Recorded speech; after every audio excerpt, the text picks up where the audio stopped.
ఇప్పుడు మనం చూస్తుంది కావేరీ నది. ఇది శ్రీరంగంలోని రంగనాథ స్వామి మందిరానికి అతి సమీపంలో ఉంటుంది.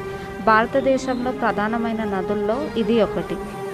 ఒకానొకప్పుడు రావణాసురుడు సంహరించిన తర్వాత విభీషణుడు లంకలో పూజించడానికి ఏ దేవతామూర్తి లేదా బాధపడుతూ విష్ణుమూర్తిని ప్రార్థించగా విష్ణుమూర్తి ఒక మూర్తిని అయితే ఇచ్చాడు. ఆ మూర్తిని పట్టుకొని దారిలో వెళ్తుండగా శ్రీరంగం దగ్గరికి రాగానే సంధ్యావందనం టైం అయ్యగానే ఆ మూర్తిని ఒక బాలుని చేతికి ఇచ్చి ఆయన సంధ్యావందనం చేసుకున్నాడు. సేమ్ రావణాసురుడికి ఏ విధంగా అయితే బాల గణేశుడు అడ్డగించి శివలింగాన్ని లంకకు పోకుండా కాపాడుతాడో అదేవిధంగా ఇక్కడ కూడా అలా జరిగింది.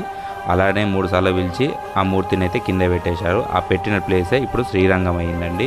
శ్రీరంగనాథుడు చాలా పెద్దగా ఉంటుంది. ఈ గుడి కూడా చాలా పెద్దగా ఉంటుంది. ఈసారి మీరు వెళ్తే తప్పకుండా దర్శించుకోండి. వీడియో కనుక మీకు నచ్చినట్టయితే లైక్ చేయండి, షేర్ చేయండి, సబ్స్క్రైబ్ చేయండి.